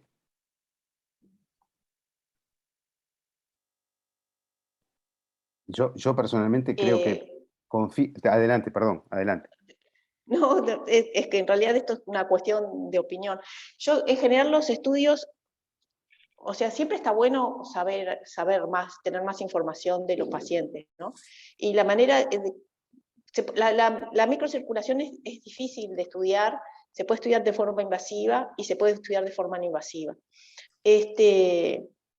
La manera no invasiva que yo conozco y que he usado en algunos pacientes es el PET con perfusión de amonio, que te da información de la microcirculación general y también sectorial por coronaria, digamos. Te puede decir si hay alguna afectación preponderante en el territorio de alguna coronaria, y bueno, en algún paciente te puede dar información adicional. En esta paciente en particular, si planteamos que tuvo un Minoca, obviamente está súper bien tener más información. Yo de todas maneras no tengo ninguna duda que le voy a hacer prevención secundaria, a pesar de que tenga ausencia de enfermedad aterosclerótica demostrada por la coronariografía. Sí, yo lo pondría así. Quizás no se lo pida porque no me va a cambiar la conducta terapéutica, sustancialmente por lo menos, me parece que no la va a cambiar, pero cómo me gustaría tenerlo para estar razonablemente seguro de qué es lo que tuvo. Pero creo que para no complejizar, estoy de acuerdo que hasta acá me parece que es un buen nivel de estudio y que la evolución clínica, ojalá que le dé bienestar, pero bueno, puede tener eventos en el futuro, ¿no?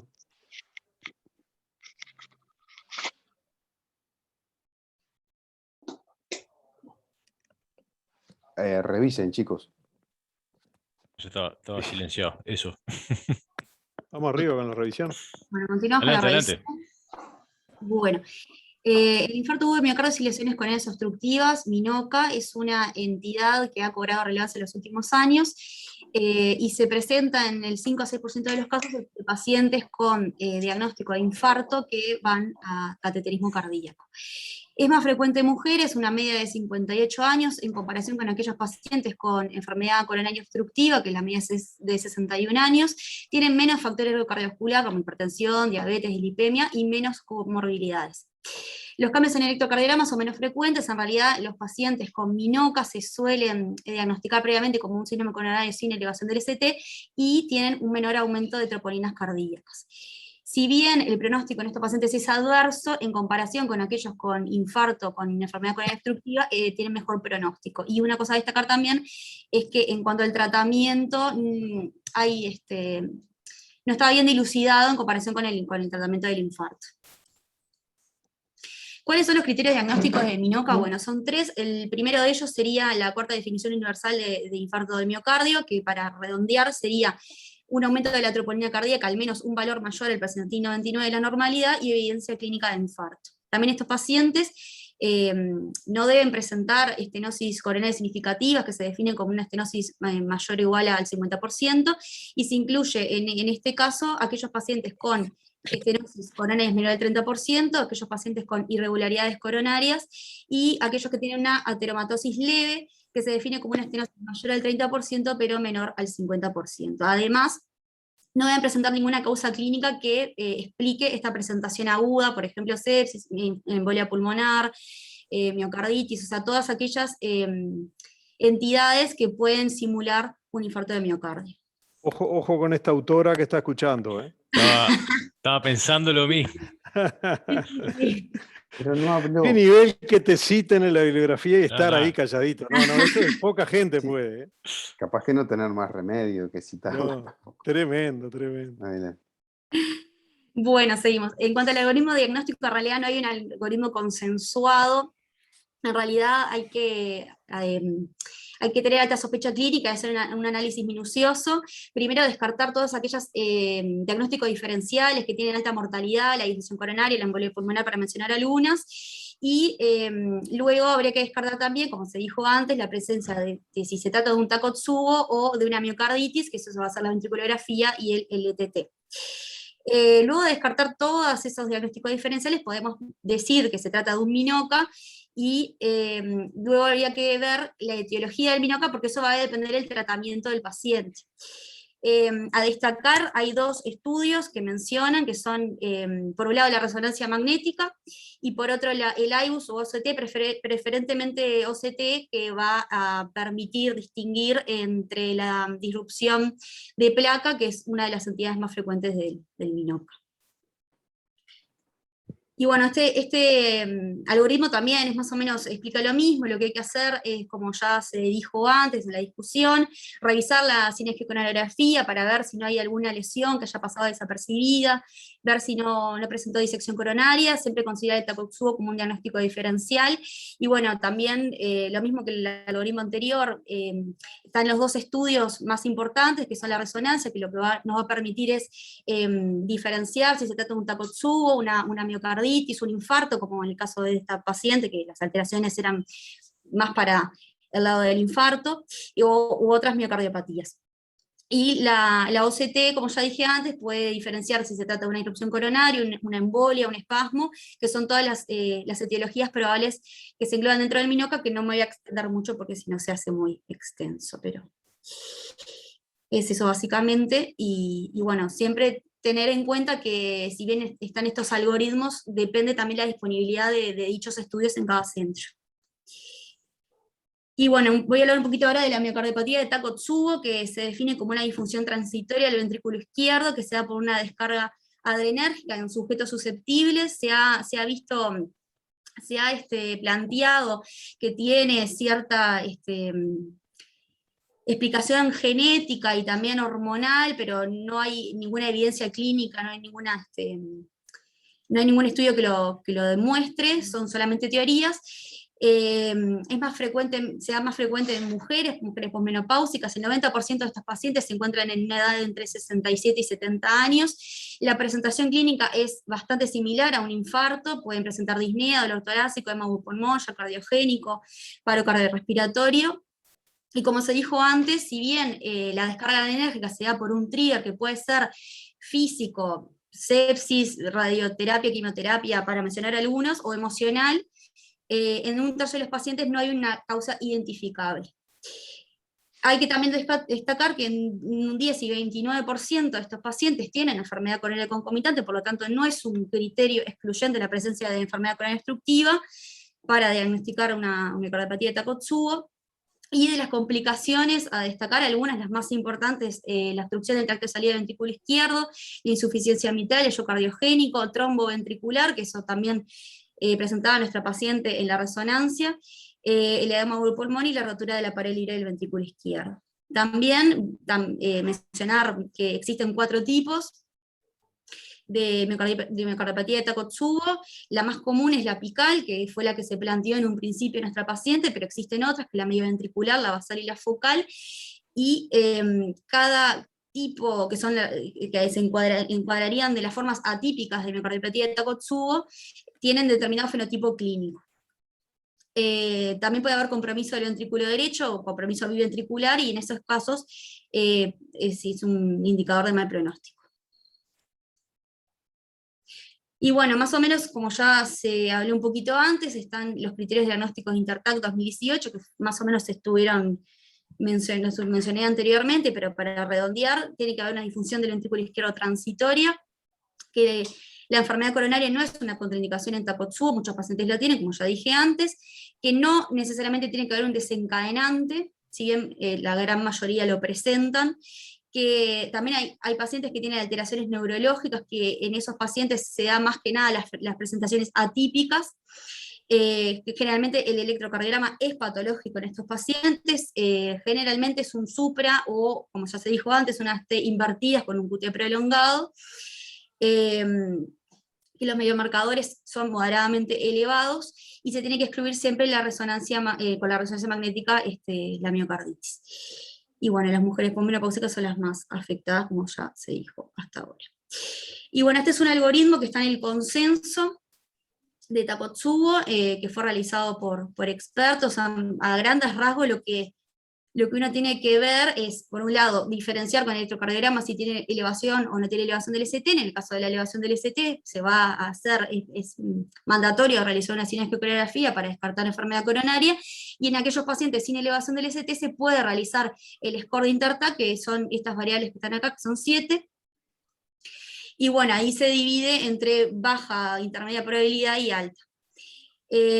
A redondear, en el caso que tenga baja, se va a realizar cineangiografía, si no se va a realizar ecocardiograma, y en el caso que persista con sospecha clínica, para descartar otros diagnósticos diferenciales, por ejemplo una miocarditis, está el rol de la resonancia cardíaca magnética.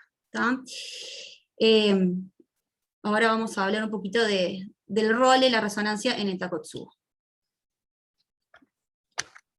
Bueno, y para finalizar con la revisión, vamos a hablar un poco entonces de cuál es el rol que tiene la resonancia magnética cardíaca en esta patología, la cual ha ido ganando terreno progresivamente, sobre todo en la última década. Entre los principales roles o aplicaciones que tiene la resonancia en estos pacientes va a ser, por un lado, determinar las anormalidades del movimiento parietal, por otro lado, cuantificar la función del ventrículo izquierdo y del ventrículo derecho. Se destaca además que nos permite caracterizar tisularmente el corazón en estos momentos, con marcadores de reversibilidad de la patología, como es la inflamación, el edema, y la irreversibilidad, como es la necrosis y la fibrosis. Además permite determinar la existencia de otras anormalidades concomitantes, como derrames pericárdicos, pleural y el trombo intraventricular. Permite detectar algunas complicaciones mecánicas, y sobre todo, como acaba de decir Paula, tiene un rol fundamental en lo que es el diagnóstico diferencial de esta patología. En cuanto a la utilidad para la cuantificación y la detección de las anormalidades del movimiento parietal, clásicamente nos vamos a encontrar en el subtipo más frecuente con la hipoquinesia o aquinesia de los segmentos medios y apicales del ventrículo, como podemos ver acá, y la contracción normal o la hipercontractilidad de los segmentos basales. Esto genera que durante la sístole, en este caso, los segmentos que están hipo o aquinéticos generen ese movimiento disquinético con el clásico balonamiento o bombamiento apical que no respeta un territorio coronario. Además, esto sería el patrón más clásico, más frecuente, que se reporta hasta en un 80% de los casos. Después puede existir el patrón medio ventricular, donde el segmento hipo o acontráctil son los segmentos medios ventriculares, que se describe hasta en un 20% de los casos, y después muy rara vez hasta en 1% de los casos podemos tener un Takotsubo donde la hipoquinesia o aquinesia se da a nivel de los segmentos basales. El hecho de que la extensión de las anormalidades parietales sea tan extensa no sorprende que gran parte de estos pacientes se acompañen con una disfunción del ventrículo izquierdo, ¿tá? Que generalmente está expresada como una caída de la FEBI y un aumento del volumen telesistólico. Pero lo que es de destacada importancia es cuando encontramos además una disfunción del ventrículo derecho, como mencionó Paula. Esto es de peor pronóstico para estos pacientes. La disfunción del ventrículo derecho en los pacientes que cursan un Takotsubo se asocia a una estadía más prolongada, a nivel hospitalario, mayores complicaciones y a mayor mortalidad. Y algo destacado también es que cuando estos pacientes solo se valoran por ecocardiografía transtorácica, se identifica hasta un 13% de los pacientes con disfunción del ventrículo derecho, pero este porcentaje asciende hasta el doble cuando los pacientes son valorados por resonancia magnética. Y además, lo destacado es que por definición, además en estos pacientes, si uno reitera la resonancia magnética entre 3 y 6 meses, esa disfunción, ya sea del ventrículo izquierdo o sea biventricular, va a revertir. En cuanto a la caracterización tisular, que es ese elemento que tanto aporta la resonancia magnética en este caso, en cuanto a lo que es el edema parietal, el mismo está explicado desde el punto de vista fisiopatológico por un aumento de la permeabilidad de la membrana celular en respuesta a la inflamación que se genera por la hiperactividad simpática que desencadena este cuadro, aumentando tanto el líquido intracelular como el extracelular. Esto se puede ver en las secuencias T2, con un aumento de la señal a nivel parietal en esta secuencia, que generalmente sigue una distribución circunferencial en los segmentos medios y basales, es decir, en los segmentos en los que encontramos la alteración de la motilidad. Y además es de destacar que esto también desaparece en conjunto con las anormalidades del movimiento parietal. Lo destacado es que el edema parietal también se puede encontrar, obviamente, en el infarto de miocardio, pero este va a estar distribuido a nivel de un sector correspondiente a una arteria característica, no como en el caso del Takotsubo, donde no respeta un territorio coronario. En cuanto al realce tardío con gadolinio, si bien en los primeros reportes donde se estaba viendo cuál era la utilidad de la resonancia magnética en esta patología, se hablaba de que el criterio diagnóstico era la ausencia de realce tardío con gadolinio, más recientemente se ha empezado a reportar que está presente hasta en un 40% de los pacientes que están cursando un síndrome de Takotsubo, y se plantea que esto puede ser debido a que el aumento tan grande que hay del líquido extracelular reduzca la velocidad del lavado de gadolinio. Pero tiene ciertas características el realce tardío cuando aparece en los pacientes con Takotsubo comparado con los pacientes con infarto. Por un lado es que sigue la distribución de la normalidad del movimiento parietal, o sea, va a estar a nivel de los segmentos medios y apicales, pero a su vez ese realce tardío es de menor intensidad.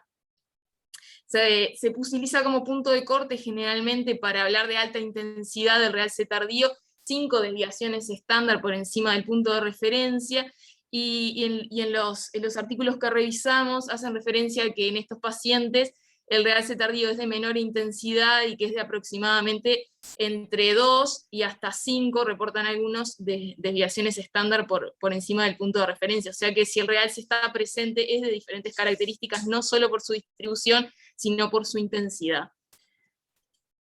Después, en cuanto a las otras anormalidades que pueden estar en concomitancia con el Takotsubo, son el derrame pericárdico y el derrame pleural, ¿tá? Secundarios a la falla cardíaca que se genera, y además otra de las cosas que también tiene nuestra paciente es la presencia de los trombos intraventriculares, ¿tá? Asociados a esos segmentos aquinéticos o hipoquinéticos, se presentan hasta en un 5% de los pacientes, y esto requiere como tratamiento la anticoagulación de estos pacientes.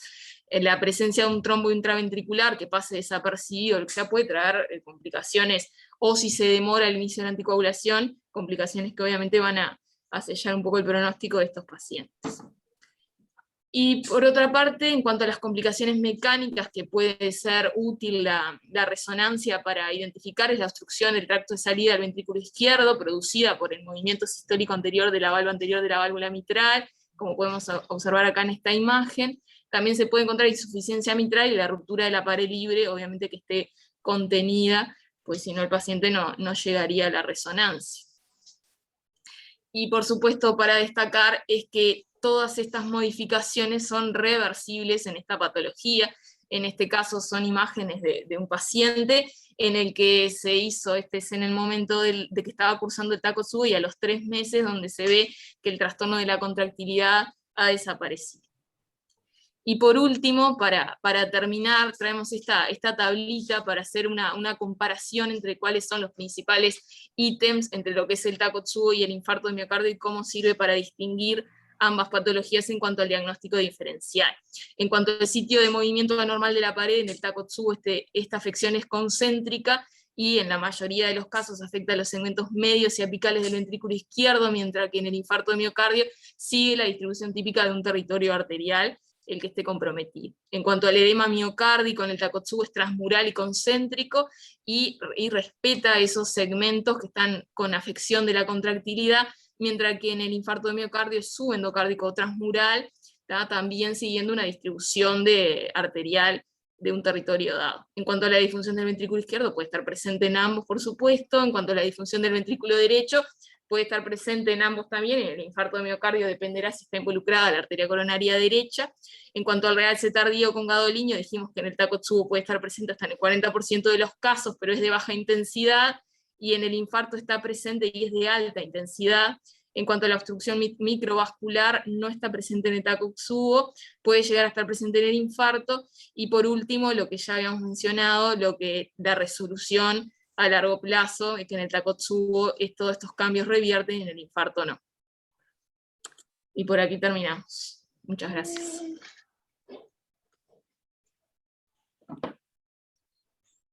Bueno, impecable. Impecable. Sergio, ¿vos tenías algo para mostrar? A ver si podemos la minita y complementar. Mientras, una última pregunta. ¿Lo anticoagulan Dale. por ese trombo laminar? Y sí. Alteración segmentaria, trombo demostrado, la indicación está. Sí. Eso yo quería preguntarlo a mí. Es simplemente para confundir un poquito más, porque hay casos que son claros, pero este caso que vivimos realmente uno le quedan dudas. Bueno, infarto tiene, pero tenía una presentación Takotsubo símil, ¿no? Con el ventriculograma y todas las alteraciones que ya se escribieron. Entonces, este trabajo describe los patrones epicárdicos que podrían ser los que causan la disección coronaria o la rotura de placa, y el patrón microvascular, estamos hablando de Minoka, dentro de los cuales pone el Takotsubo lo mismo, la miocarditis o la embolia coronaria, por lo cual no es tan claro a veces los patrones, y sacar al Takotsubo totalmente el Minoka es medio artificial, porque en realidad es como en este caso, entra como Takotsubo, termina siendo infarto transmural, según el patrón que tenga de afectación vascular, ¿no? O de afectación epicárdica o de afectación microvascular. Parecía un esquema bueno para recordar nada más. Impecable. Y Marcela estaba levantando la mano. Valentini. ¿Marcela? ¿Marcela? Capaz que fue un error. Ah, bueno. Yo tengo una pregunta, capaz que es un poco tonta. Mirá, no fue un error, disculpen la interrupción, tengo una mano sola para manejar el mouse, lo que pasa. Tengo la otra quebrada. No, quería decirles una cosa. Primero que el aspecto de esta historia me pareció, no la conocía la paciente, muy interesante, porque discutieron no solamente un aspecto diagnóstico muy importante entre, obviamente, el evento vascular o un Takotsubo, y la resonancia aportó mucha luz en eso. Pero justamente me iba a preguntar lo que decía Viñolo, que era la implicancia además terapéutica que tuvo la resonancia. El eco no vio un trombo porque no tenía resolución. La resonancia no solo aclaró el diagnóstico del elemento vascular que tiene la paciente, sino que le quedó una aquinesia apical y que le vio un trombo laminar, lo cual a mí me parece que tiene implicancias también terapéuticas, que creo que era lo que apuntaba ahora Viñolo, y era mi pregunta. ¿La paciente se va a doble antiagregada y anticoagulada?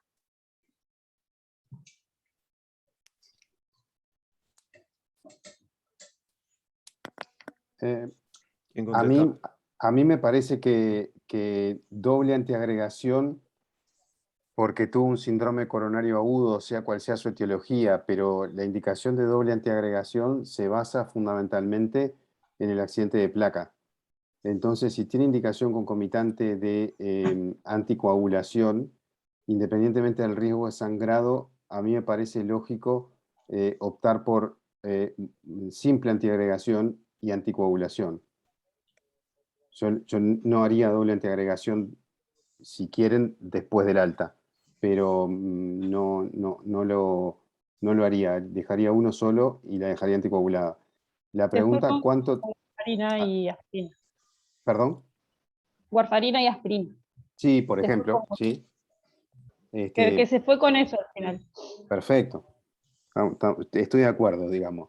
Yo tengo una pregunta para ustedes que saben tanto de imagen, específicamente de resonancia. ¿Hay que repetirle la resonancia por algún motivo? ¿Algún día?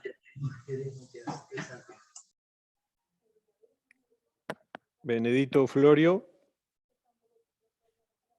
Yo creo que hacer un control imagenológico por el medio que sea, en principio eco, en esta paciente que justo no tiene buena ventana, creo que si se puede hacer la resonancia sería lo ideal, sí, en 6 meses, 3 a 6 meses, para ver a ver si esos trastornos, bueno, cómo evolucionaron. Sí, y el real, ¿no? El real se tarda. Sí, todos los hallazgos de la resonancia, ¿en qué quedan? Porque el real ¿qué pronóstico te da? Pero a mí me viene... Sí, Lucía, adelante. Claro, está buena la pregunta tuya, porque... Gracias. Sí. La hice yo. Claro. Porque uno cuando hace un estudio, es lo mismo de siempre, cuando hace un estudio, ¿qué es lo que espera obtener, digamos, de ese estudio? Y si eso va a definir algún cambio terapéutico. Entonces, ¿qué es lo que esperaría? Hicimos un planteo de que era un MINOCA, ¿no? Un infarto verdadero o inferoapical, qué sé yo, ahí en la topografía que dijimos. Entonces, claro,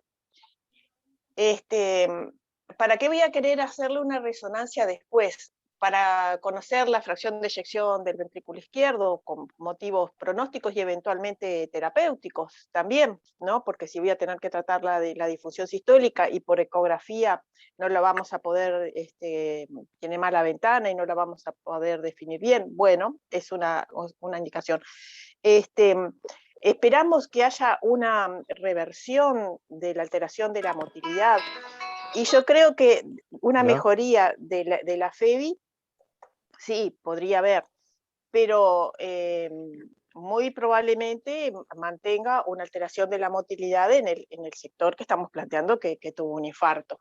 ¿Y qué va a pasar con, qué otra cosa esperamos en la evolución que pase? Que desaparezca el edema, ¿no? Porque el edema es marcador de infarto agudo o es marcador, dicho de otra manera, de injuria aguda del miocardio. Entonces eso va a desaparecer.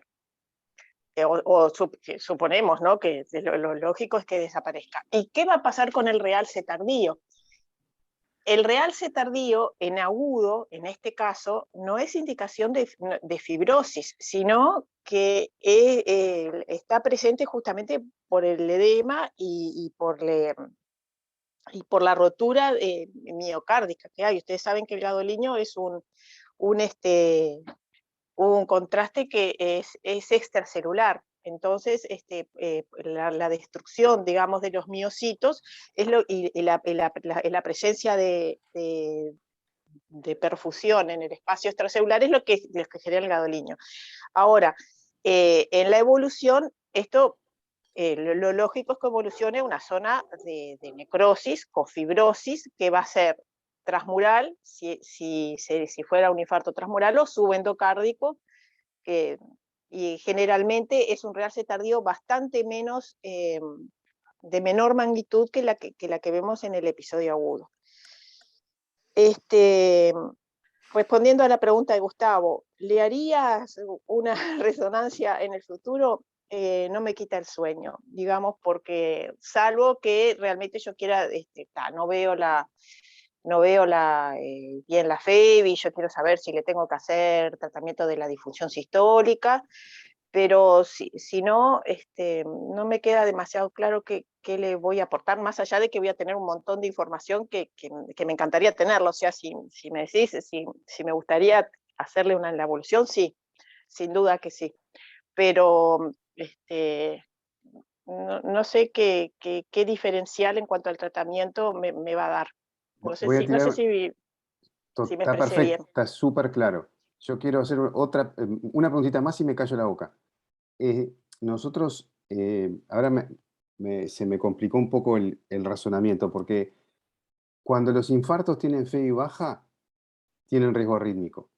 Pero cuando tienen FEBI intermedia, pueden tener riesgo arrítmico, pero no está dado por la FEBI, o no solo por la FEBI. Y está dado por predictores no invasivos de riesgo arrítmico. Y entre los predictores no invasivos de riesgo arrítmico está la magnitud del realce tardío. Entonces, la pregunta que haría es, esto es un infarto, ustedes le pusieron el diagnóstico, y mi pregunta es, ¿qué riesgo arrítmico creemos que tiene esta paciente? ¿Está definido? ¿Cuándo lo defino? ¿Preciso algo más para definirlo? ¿Tengo que hacer algo más que tratar la disfunción sistólica para este riesgo arrítmico? Muy buena pregunta, Gustavo. Qué difícil, ¿no? Muy difícil de contestar, porque te voy a decir que el riesgo arrítmico con respecto, la presencia de una secuela de necrosis marca un riesgo arrítmico per se, ¿verdad? Independientemente de la fracción de eyección del ventrículo izquierdo. Sin embargo, sabemos que en cardiopatía isquémica, cuanto peor es la fracción de eyección del ventrículo izquierdo, peor es el riesgo arrítmico también, ¿no? No parece ser el caso de esta paciente, ¿no? Que no me acuerdo ahora cuánto era la FEBI de la resonancia, pero que no estaba muy severamente disminuida. 51. 51.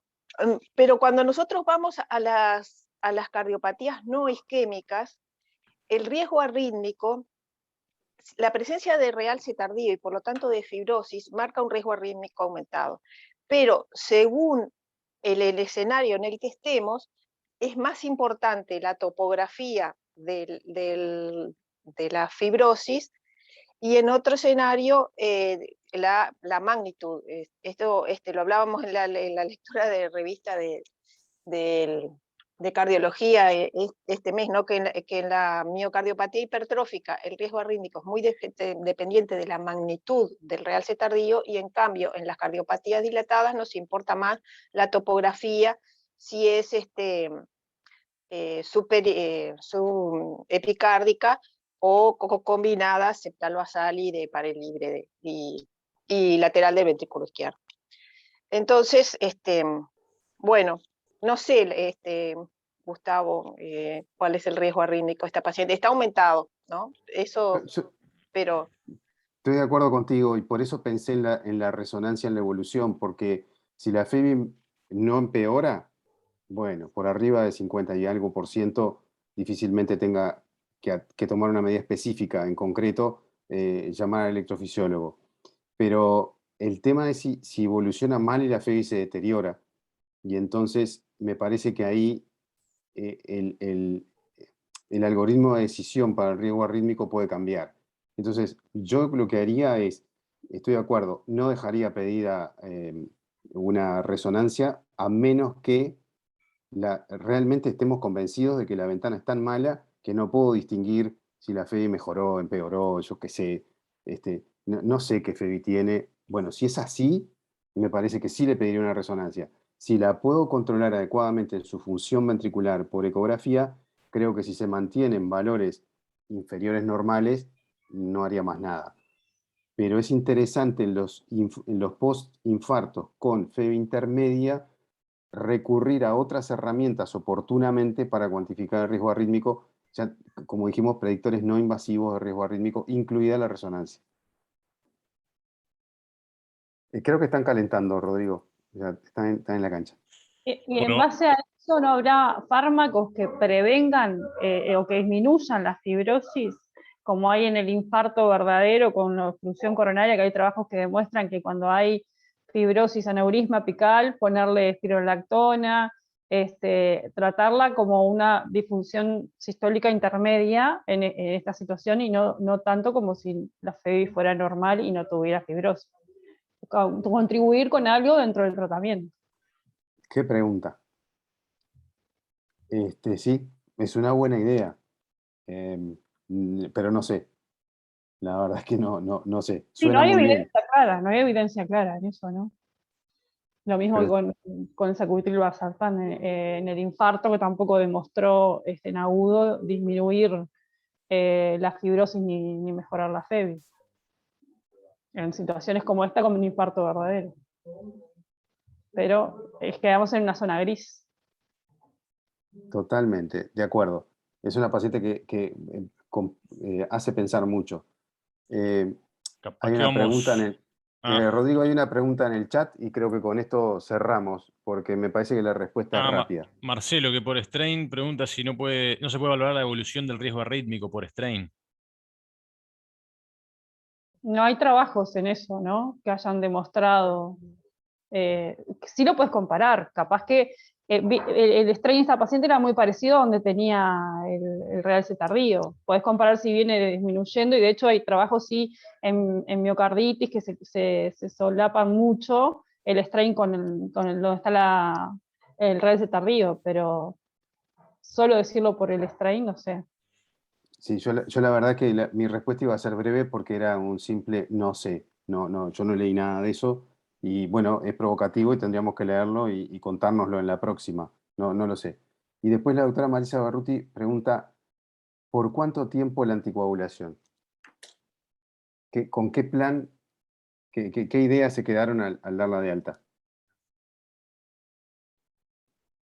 No, si se repite la resonancia...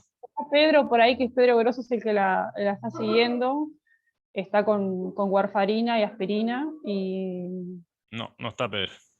O no lo veo por lo menos. quedaron planteados en repetir la resonancia y creo que mientras tanto mantenerla anticoagulada.